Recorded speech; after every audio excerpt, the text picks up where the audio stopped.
नमस्कार प्रिय दर्शक बंधु आज भिडटे जानिबा मकर राशि व्यक्ति मानक पई 2025 नुआ वर्षटी केमिति कटिबा।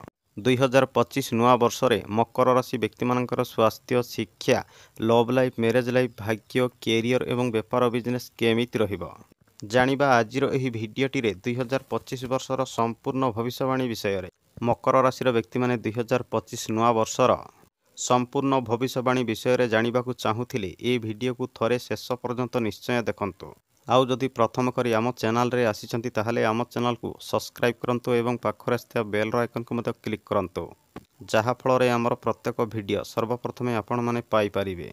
आउ जदि वीडियो पसंद लागे ताहले वीडियो को गुटे लाइक करंतु, शेयर करंतु एवं कमेंट बॉक्स रे सहृदय रे जय शनिदेव अवश्य लिखंतु। एबे चलंतु दर्शक बंधु जानिनेबा मकर राशि व्यक्ति मानक पई 2025 वर्षर संपूर्ण भविष्यवाणी विषय रे। आउ जानि रखंतु जे एही कार्यक्रमटी चंद्र राशि एवं जन्म राशि पर आधारित अटे। मकर राशि व्यक्ति माने एबे ध्यान देखि सुनंतु।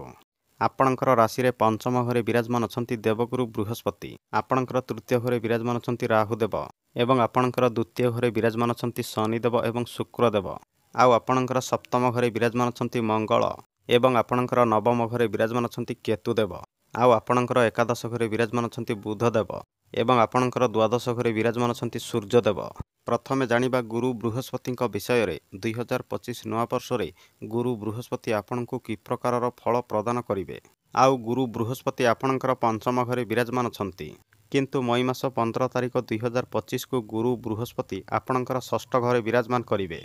आउ जानि रखंतु जे गुरु बृहस्पति आपणकर राशिर तृतीय घर एवं द्वादश घरर स्वामी एवं आपणकर पंचम घरे विराजमान रहिकी आपणकर एकादश घर को दृष्टि देउछंती। मकर राशि व्यक्ति मानक पई गुटे खुशीर कथा हला जे जेउ मकर राशि व्यक्ति माने संतान प्लानिंग करबा को चाहुछंती से व्यक्ति मानक पई जनवरी ठारू मई मास 15 तारिख पर्यंत संतान प्राप्तिर जग मध्य रही अछि। काहेकि ना मई मास 15 तारिख पर्यंत गुरु बृहस्पति आपणकर पंचम घरे विराजमान रहिबे। आउ पंचम घर होइथाय संतानर घर एवं विद्यार्थी मानक पई मध्य समयटी बहुत भल रहिबो। एवं जनवरी मास ठारू मई मास 15 तारिख पर्यंत विद्यार्थी मानकु देवगुरु बृहस्पति अत्यंत शुभ फल प्रदान करिवे। एवं किछि मकर राशि विद्यार्थी माने हाई एजुकेशन करिबाकु भाबी पारंती। एवं आउ गुटे खुशीर कथा हला जे मई मास 15 तारिख पूर्वरु आपणकर बापांक सहित बहुत भल संपर्क मध्य रहिबो। एवं गुरु बृहस्पति आपणकर पंचम घरे विराजमान रहिबा जनवरी मास ठारू मई मास 15 तारिख पर्यंत आपणकर लव लाइफ मध्य बहुत भल रहिबो। एवं आपणकर लव लाइफ रे बहुत भल संपर्क मध्य रहिबो। एवं आपणकर पार्टनर को आपण माने बहुत किछि ज्ञान मध्य देई पारंती। किंतु मकर राशि व्यक्ति माने जानि रखंतु जे मई मास 15 तारिख को गुरु बृहस्पति आपणकर षष्ठ घर को विराजमान करिवे।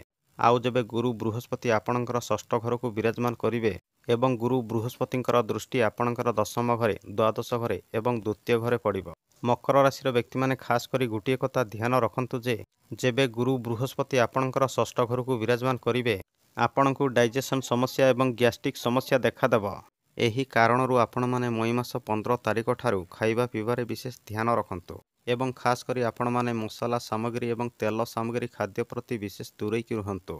किंतु गुटे खुशीर कथा हला जे बृहस्पतिंकर दृष्टि आपणकर दशम घरे पड़िबा जगु आपणकर सीनियर माने मध्य आपणको बहुत भल सम्मान देबे एवं आपणकर सीनियर मानक सहित मध्य बहुत भल संपर्क रहिबो।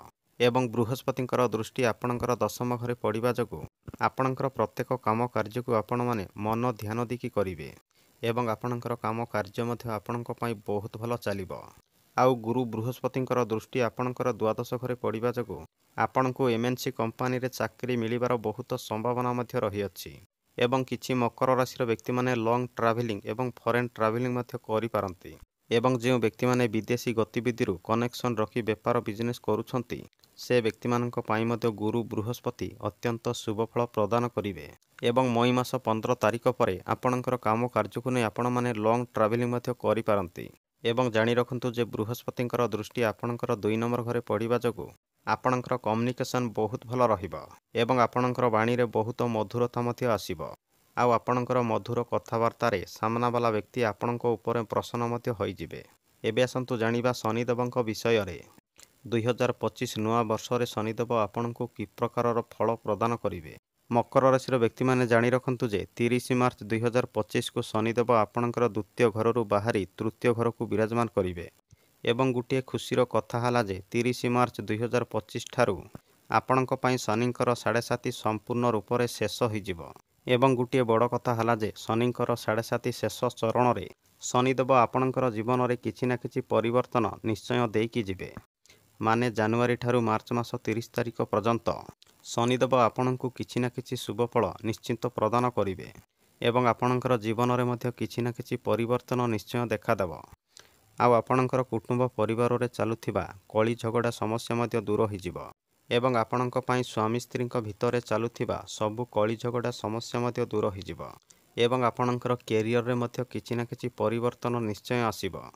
ଏବଂ ଯେଉଁ ମକର ରାଶିର ବ୍ୟକ୍ତିମାନେ କୋର୍ଟ କଚେରୀ ସମସ୍ୟାରେ ଫସି ରହିଛନ୍ତି ସେ ବ୍ୟକ୍ତିମାନଙ୍କ ପାଇଁ ମଧ୍ୟ ଶନିଦେବ କୋର୍ଟ କଚେରୀ ସମସ୍ୟାରୁ ମୁକ୍ତି କରିବେ।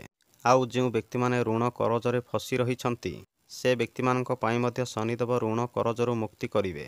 ମୋଟାମୋଟି ଭାବେ କହିବାକୁ ଗଲେ ଶନିଙ୍କର 7.5 ଶେଷ ଚରଣରେ ଶନିଦେବ ଆପଣଙ୍କର ଜୀବନରେ ଅନେକ ପରିବର୍ତ୍ତନ କରିକି ଯିବେ ଏବଂ ଶନିଦେବ ଆପଣଙ୍କୁ ବହୁତ କିଛି ଖୁସି ଖବର ମଧ୍ୟ ଦେଇକି ଯିବେ।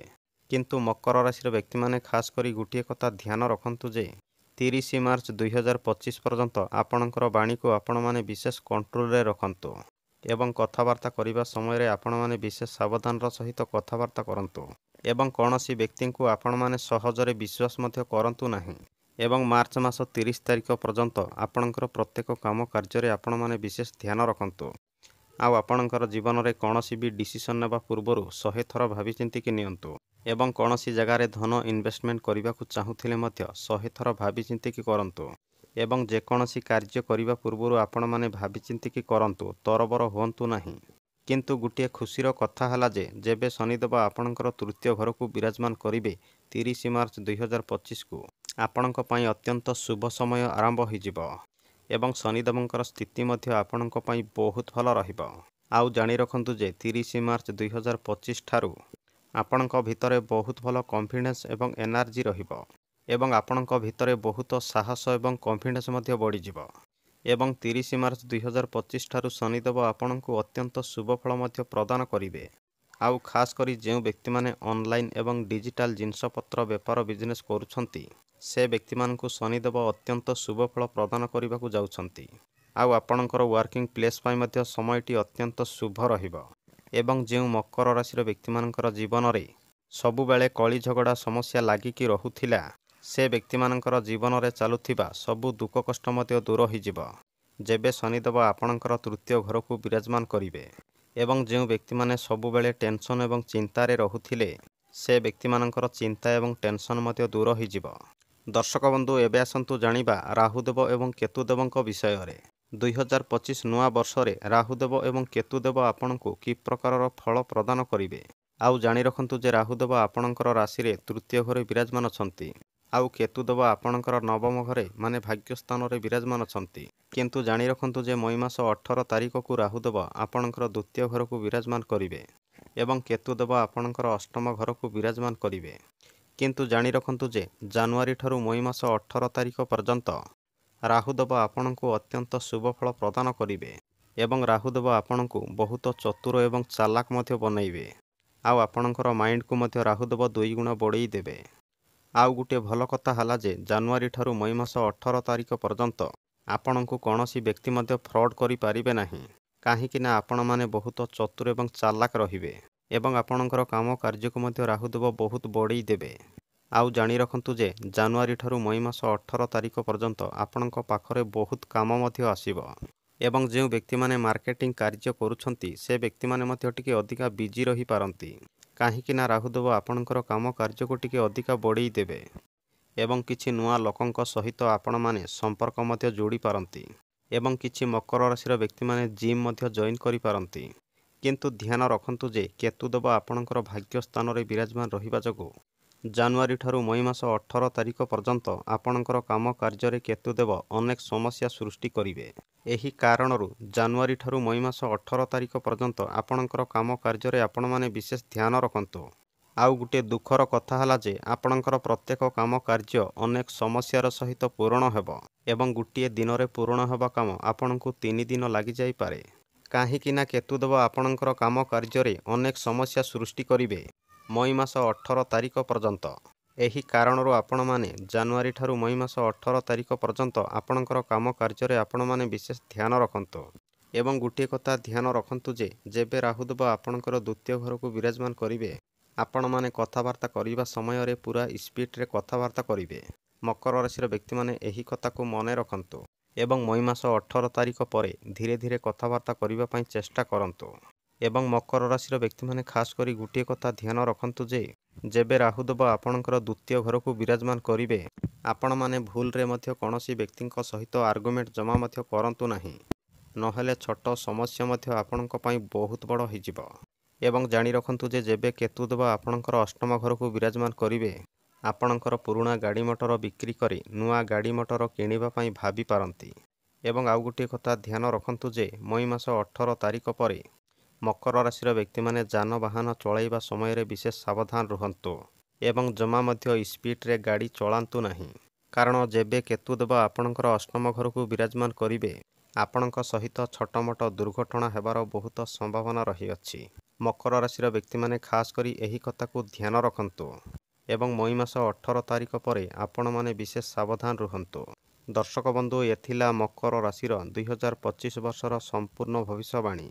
ଯଦି ଆପଣମାନଙ୍କୁ ଏ ଭିଡ଼ିଓଟି ପସନ୍ଦ ଲାଗିଥାଏ ତାହେଲେ ଭିଡ଼ିଓକୁ ଗୋଟେ ଲାଇକ୍ କରନ୍ତୁ, ସେୟାର କରନ୍ତୁ ଏବଂ କମେଣ୍ଟ ବକ୍ସରେ ଆପଣଙ୍କର ମତାମତ ନିଶ୍ଚୟ ଜଣାନ୍ତୁ। ଧନ୍ୟବାଦ।